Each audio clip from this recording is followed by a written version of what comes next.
Very good evening to all of you. I welcome you all to the ICANN initiative, the Hindu and Indian Express analysis. So let's start with the topics of the day. We have a lot to discuss today, so let's quickly discuss. The first is a small topic about Quad. This, of course, is a part of your GS2 syllabus. And the reason it was in news, it has been in news now for quite some time, and we have even in the previous videos covered about Quad in detail. So this is just to give the most recent happening related to Quad, which is the Quad foreign ministers meet happened in Tokyo. So this is the latest thing that has happened and you must know about it. So foreign ministers of the 4 countries met in Tokyo, and then why this is also important is because this was the first time that the 4 countries as a Quad, they have made their deliberations more public, and they have come into the public domain by saying what all did they discuss when they met. So they have also decided that this foreign ministers meet has to be made an annual event. It has to be an annual event. And second, they also recognize that the pandemic has grown beyond proportions, and then the countries have to get together to tackle the pandemic. So they have also pledged cooperation on the pandemic front. And third, they have also discussed about the importance of infrastructure, connectivity, and supply chain in the region. So this is the latest about the Quad foreign ministers meet. So you have to know the updates. And the reason why it is important is because the deliberations have been made public, and this has been done for the first time. Now we'll quickly move on to the next topic. The next topic we'll be discussing is about flood management. So flood management as a part of your disaster management comes under your GS paper 3. So this whole article was about some of the issues that is plaguing the flood management in India. So the article begins by talking about these issues. First, it talks about the deterministic forecast versus the ensemble forecast. Now let's understand what this issue is all about. What happens in India is whenever there is a flood, there is usually a deterministic forecast. It says whether the water level is rising or whether the flood water level is falling. That's all. These are the two forecasts that are usually given, whether the flood level is rising, water level is rising, or whether the water level is falling. This is called the deterministic forecast, which is usually followed in India. But on the other hand, compare it with the ensemble forecast, which is usually followed in the United States, across Europe, and also even in Japan. So what happens in ensemble forecast is it actually gives a probabilistic measure. So it assigns probabilities to various scenarios. For example, it says there is an 80% probability that the water level may cross the danger mark, or it may say that there is a 20% probability that the nearby village may be inundated by the flood water. So like that, the ensemble forecast is going to assign probabilities to different scenarios in a flood-like situation.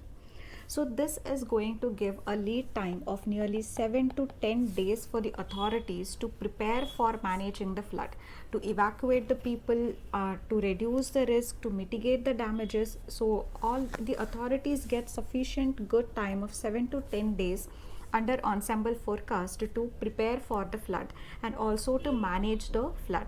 But in the case of deterministic forecast, where the warning that is given is just whether the water is rising or falling, you get a lead time of less than 24 hours.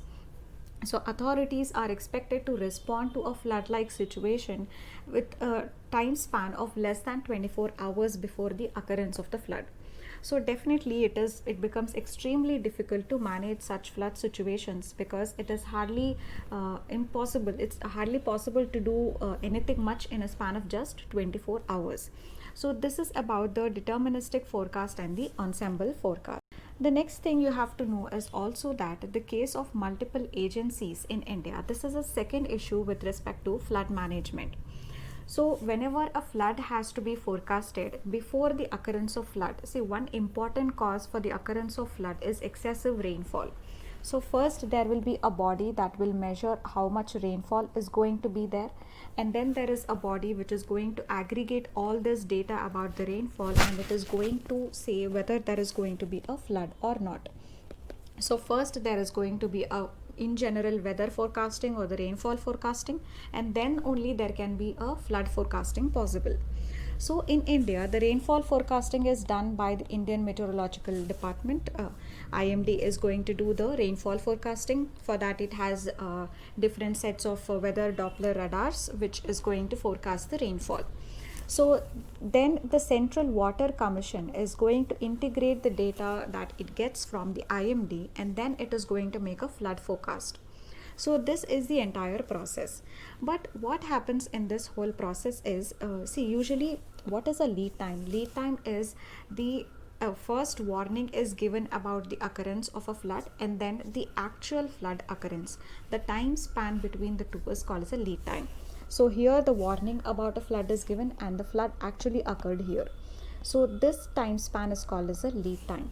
So obviously we all want to increase this lead time so that the authorities have sufficient time to act and tackle the flood-like situation. But what happens in the case of India is IMD has very technologically updated technologies are there with IMD. For example, IMD has the 32 sets of weather Doppler radars which are used for forecasting the rainfall. So that is very good that IMD has such radars which with the help of which it is able to forecast the rainfall.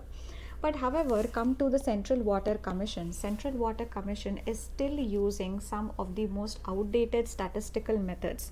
For example, gauge to gauge correlation method. So these are some of the old statistical methods which are now obsolete and are not used. But CVC is still relying on these old statistical methods which don't give a very accurate forecast. So therefore the technological obsolescence of CWC and the CWC still using and relying upon some old statistical models is also one of the reasons for the poor forecast that is there in India, and also is the reason why we have a very small lead time of less than 24 hours to respond to a flood-like situation. So these are the important issues about India's flood management. One is about the fact that our forecast is deterministic and we don't follow an ensemble forecasting. The second is the fact that we have technological obsolescence where the CWC is following outdated statistical model for making its forecast. So that is the second issue that is there. So whenever you are having any question on floods and how they are managed, what are the issues with the flood management, because year after year there is a flood in India, and when we know that flood is going to happen, still we are not able to prevent it. So the flood this year after the Assam floods, it may be a very much expected question that you have a question, why is it that flood is not being tackled in India, what are all the issues? So these are some of the issues that were discussed in this particular article. So now we move on to the next topic. The next topic is the India-Japan relations, which is a part of your GS2 syllabus under the international relations, bilateral relations. So the reason why the India-Japan relations is in news is because recently the 13th India-Japan Foreign Ministers Strategic Dialogue has happened in Tokyo. So that is the reason why the two relations, India-Japan relations, are in news. So now what happened in this dialogue is that both the countries have finalized the text of a cybersecurity agreement. So as a part of the cybersecurity agreement, both the countries, India and Japan, are going to cooperate in areas like 5G, artificial intelligence, Internet of Things, and also on critical information infrastructure. So this cybersecurity agreement has been finalized between India and Japan, where the two countries are going to cooperate in the areas of 5G, Internet of Things, artificial intelligence, cyber critical infrastructure, and all of this. So in these areas, they are going to focus on capacity building, they are going to focus on research and development, and they are also going to focus on security of the cyber architecture. So this cybersecurity agreement was one important takeaway from the 13th India-Japan Foreign Minister Strategic Dialogue. Second is also the fact that Japan has come out in support of India, where India is fighting against the COVID-19 pandemic. So Japan has given a 50 billion yen has been given to India as an emergency loan for fighting against the pandemic, and also 1 billion yen of grant has been given by Japan to India for fighting against the COVID-19 pandemic. So this is the support that the Japan has shown towards India to support it with more medical supplies, and through such grants it has supported India fighting against the COVID-19 pandemic. So this you have to remember while you're talking about the India-Japan relations. So the cybersecurity agreement you can quote when you're writing about strategic and defense or technological cooperation, also you can quote. So you have one area which is the technological cooperation, in which you can quote about the cybersecurity agreement.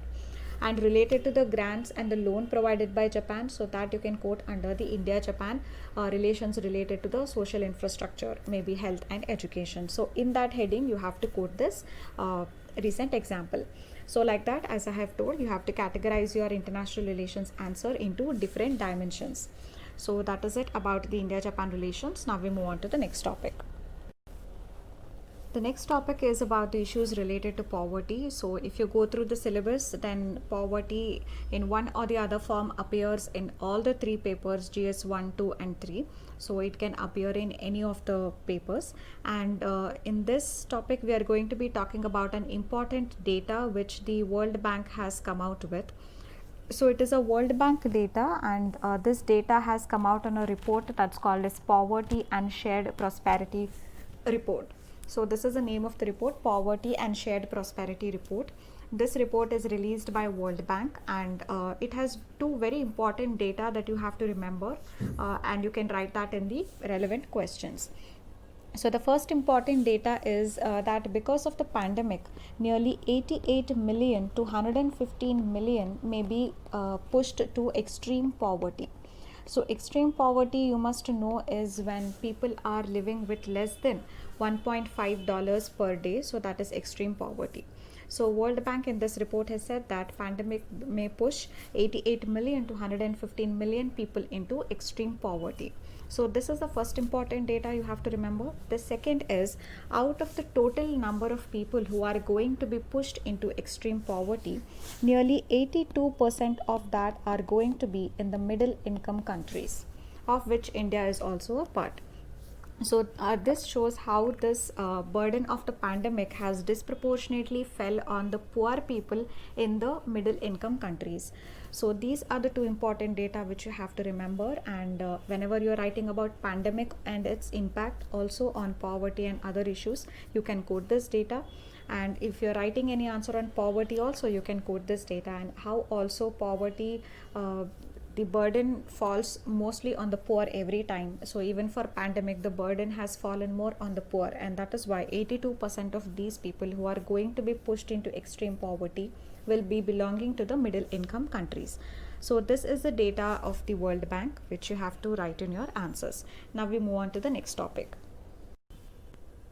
The next topic we'll be discussing is about artificial intelligence, which is a part of your science and technology syllabus under your GS syllabus 3. So artificial intelligence, what is it, and what are the applications of artificial intelligence in various fields? We have already seen in previous ICANN videos. We have discussed a question also on that. Apart from that, we have come across a lot of example in these 6 months about the application of artificial intelligence. We have come across several examples that we have noted in the ICANN videos. So in this article, it is again talking about the importance of AI and also the application in various sectors. So this was indeed a very informative article. So let's start with the discussion. So it started by talking about the RAISE 2020 summit. RAISE 2020 summit is Responsible Artificial Intelligence for Social Empowerment. So this is a full form of this summit. So this is a global summit in which more than 145 countries have participated, and they have come together to draw a kind of roadmap for how the responsible artificial intelligence should be in the future, and how it can revolutionarily change the way we deal with healthcare or education or agriculture or anything for that matter. So how AI should be made responsible is the whole focus of the RAISE summit. So that is the responsible artificial intelligence for social empowerment. So this summit has now been organized, and that is the reason why artificial intelligence is now in news. So definitely you can expect a question in this year mains about artificial intelligence and its application or the challenges that that artificial intelligence can create. So first of all, let's see some important data, because any question must contain some data. So it is said that artificial intelligence is going to contribute nearly $15.7 billion to the global economy by 2030. So therefore, by this data, you can show, you can illustrate, and you can support the fact that artificial intelligence has a very huge capability to contribute to the global growth and economy. Particularly now we have pandemic and the global growth contracting, artificial intelligence can contribute such huge amounts to the global growth by 2030. So that is why it is very, very important. And secondly, why are we discussing in India? Because for India it is a huge opportunity. Because first of all, India has a very good well trained artificial intelligence workforce. In fact, a Stanford Artificial Intelligence Vibrancy Index has put India at a second place in the number of AI trained workforce in the world.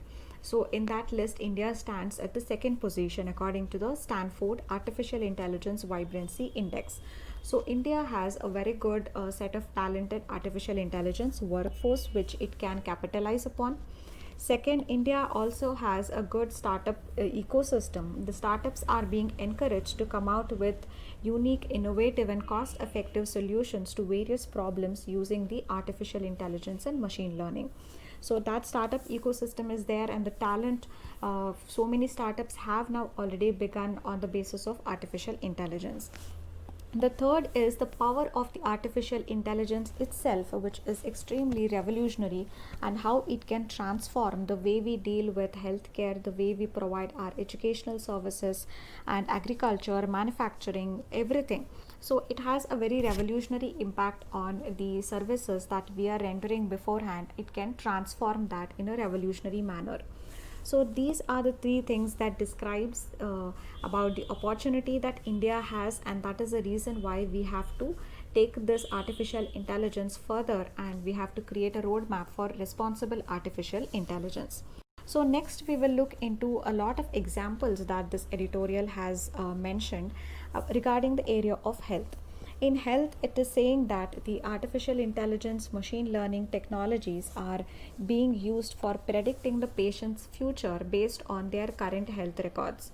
So the artificial intelligence can kind of intelligently extrapolate the patient's health records to the future, and then see what kind of health risks the patient may be posed in the future. Based on that, some precautionary measures can be taken today. So artificial intelligence can be used to predict the patient's future. Second is artificial intelligence is also used in several cases for early detection and prevention of diseases. One good example of this is there is a Bangalore-based artificial intelligence, Bangalore-based startup that has come out with an artificial intelligence tool that can actually detect at an early stage the occurrence of breast cancer. So this example you can give, which is by a startup based in Bangalore, which has come out with an AI tool that can help in the early detection of breast cancer. Similarly, hospitals in Tamil Nadu are using artificial intelligence to detect this diabetic retinopathy. So this application of artificial intelligence in the sector of health is now already there. So the current examples that you can give is the hospitals in Tamil Nadu and the startup in Bangalore. So they are already using the artificial intelligence to deliver various health services.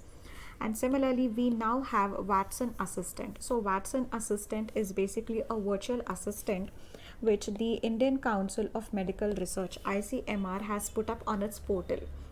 So as the name itself suggests, that is, it is a Watson Assistant, which is a virtual assistant. So it is going to assist the various frontline workers and the data entry operators who may have any queries and who ask these queries on the ICMR portal. They are going to be assisted by the Watson Assistant, which is a virtual assistant. So these are the various examples in which the artificial intelligence as a technology can be applied in the area or in the domain of health. Let's proceed and see how it can be used in the area of agriculture. In the case of agriculture, AI can help in intelligent monitoring of the irrigation systems. So AI can sense the moisture in the soil and how much water the plant may need, and based on that the irrigation systems can be turned on and off. So water will start flowing through the systems, through the pipes, only when the AI technology detects that the plant needs water.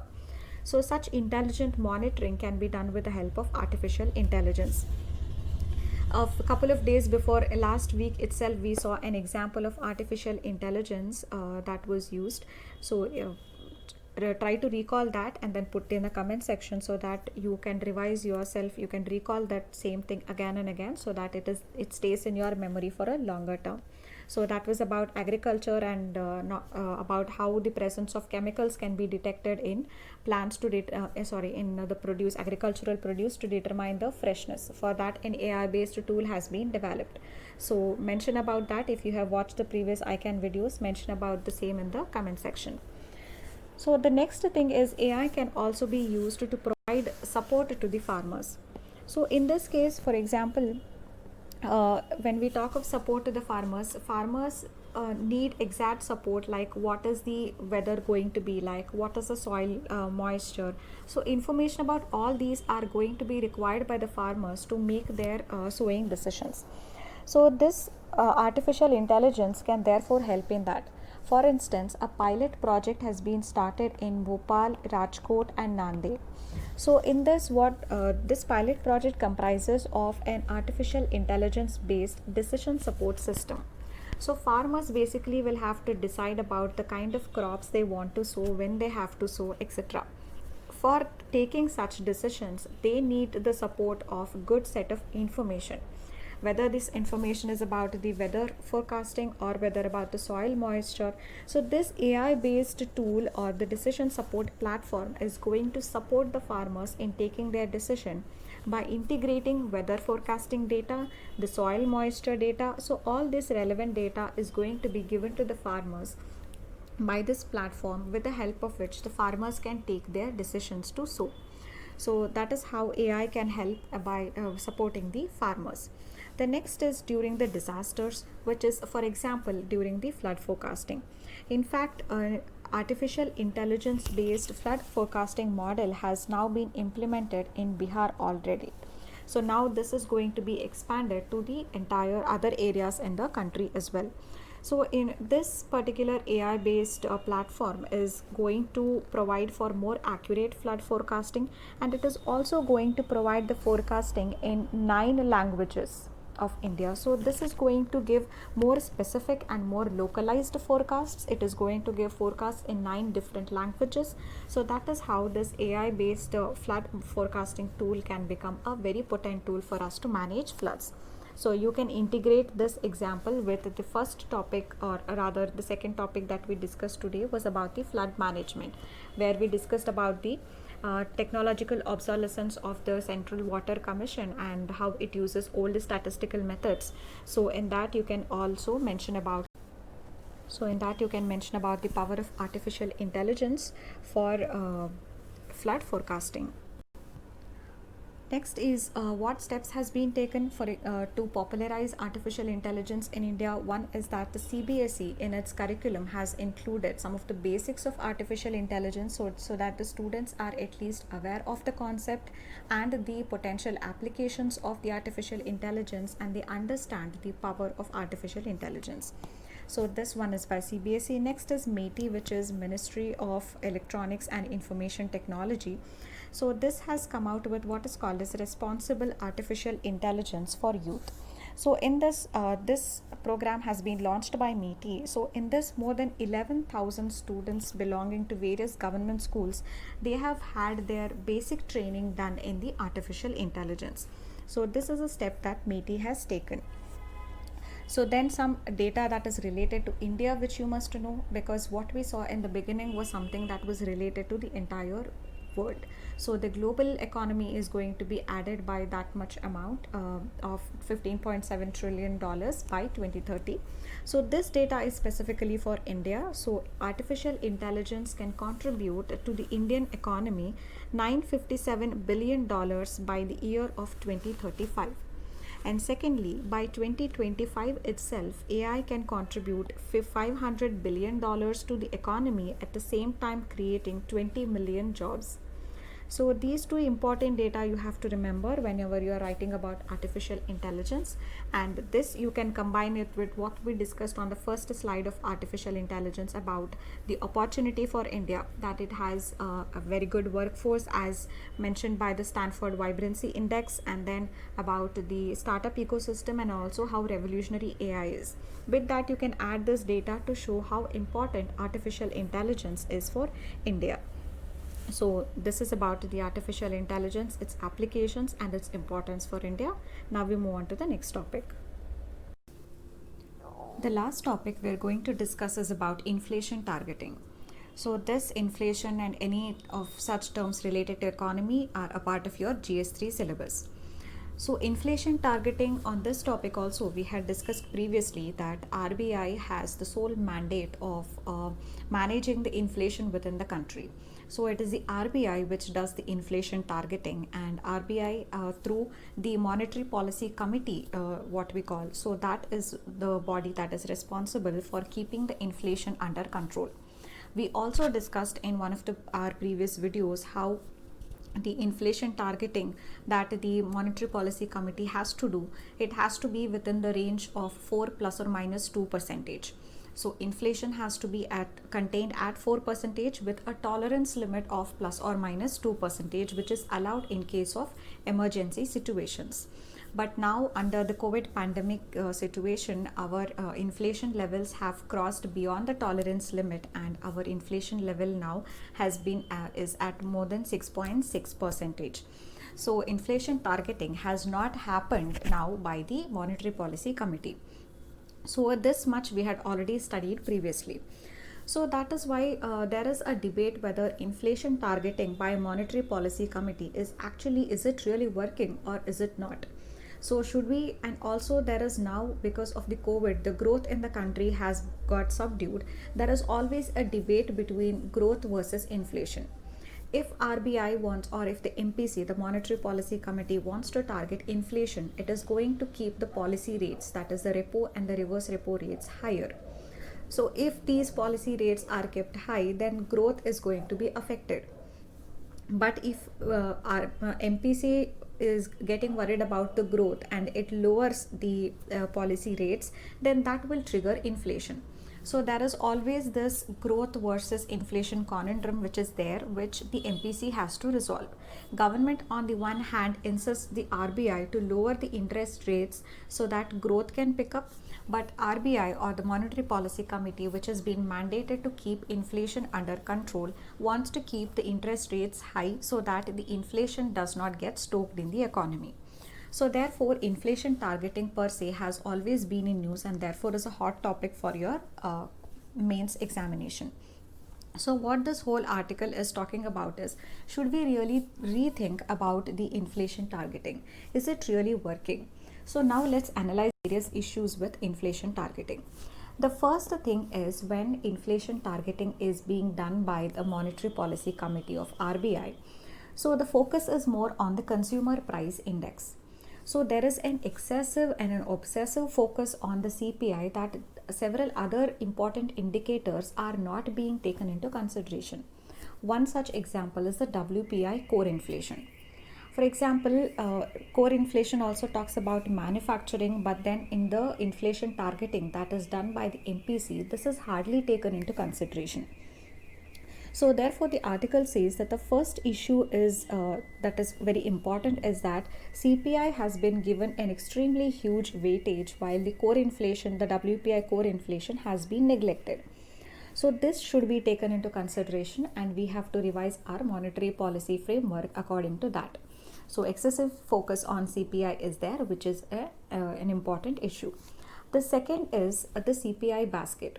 If you look at the consumer price index basket, you will realize that RBI has control over just 41.35% of the overall items that form a part of the CPI basket. So on the rest of the items, RBI or the Monetary Policy Committee does not have any control. So how can it control the other items to control inflation? So on the rest of the items in the CPI basket, the MPC has no control. For example, the food and the beverages themselves constitute 45.8% of the CPI basket. Similarly, fuel constitutes nearly 9.2% of the CPI basket, and then gold and silver constitute nearly 1.2% of the CPI basket. So all of these are those items which are completely outside the control of the Monetary Policy Committee and the RBI. RBI cannot do anything about the food and the beverages in the country. So if the monsoon is good, then the food prices will be low. So RBI cannot do anything about it. Same goes with the fuel. So fuel again is determined by various considerations that include the crude price slump that is happening in the Middle East. So RBI or the MPC has no role to play in all that. So therefore, if we analyze the CPI basket, nearly it is just the 41.35% of the CPI basket that the RBI actually has control upon. On the rest of the items, RBI does not have any control. So when RBI does not have control over the majority of items of the CPI basket, how is it that that inflation targeting can work by targeting the consumer price index? This is the second issue. The third issue is about the inflation expectation.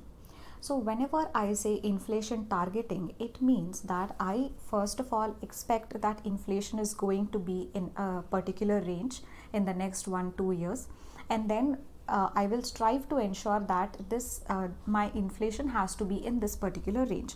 So basically it is about first expecting a certain level of inflation and then trying to control the inflation at that level. So this is the whole concept. So therefore, if somehow I end up expecting inflation to be more than 10%, but then the actual inflation happens to be just 2%, then there is a lot of gap between what I expected and what the eventual CPI inflation was. So which means that my inflation targeting is not successful, because I should have expected something that is very closer to the actual CPI inflation.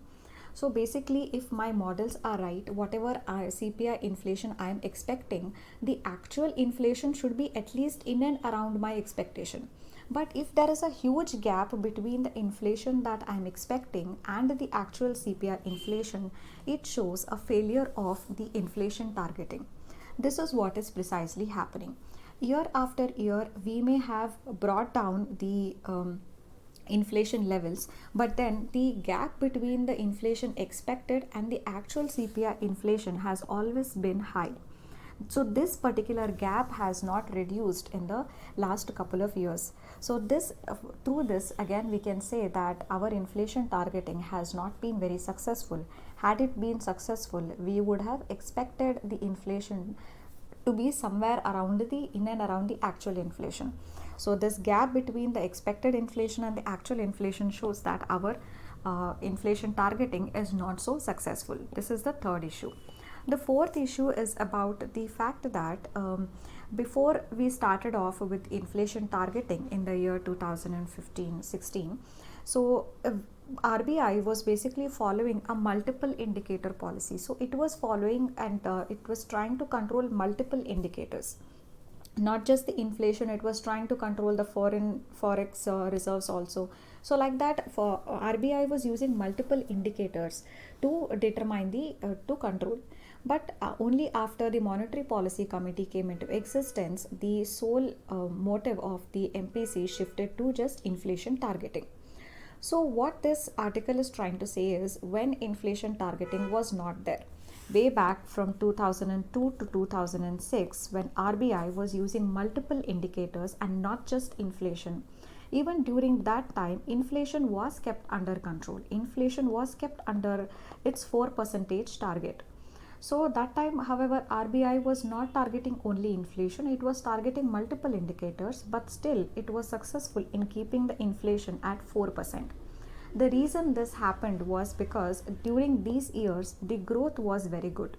These were the years when we were having more than 7% of the GDP growth. So when the high GDP growth is there, our investment levels are also high. With high investment levels, then it is possible for us to keep the inflation at 4%. But now what is happening because of the COVID, our investment levels are very, very poor. So investment is actually lower than the consumption. So when the consumption itself is more and the investment is less, there will be more demand but less supply. So that is a perfect condition for inflation. But between these years, as the growth levels were very high, the economy picked up a lot and there was no demand supply side constraints. So that is why it was possible to keep inflation under control. So now even in the future, going in the future, our consumption may pick up after the pandemic subsides, but still investment will still be considered to be a risky option because of the kind of crisis this pandemic has brought about. So we have to create an environment where we improve the investment levels in the economy. Only then the supply side constraints or bottlenecks are going to be removed, and only then the inflation can be moderated. So here again, the RBI does not have much role to improve the investment climate in the country. So this is what we have to be doing, that is improve the investment climate, again on which RBI does not have any much to say about. So these are the various issues related to inflation targeting in India. So that is it for these were the other articles that weren't important from the point of view of exam, or we have already covered the previous content in these contents in the previous articles. So that is it for today. Thank you.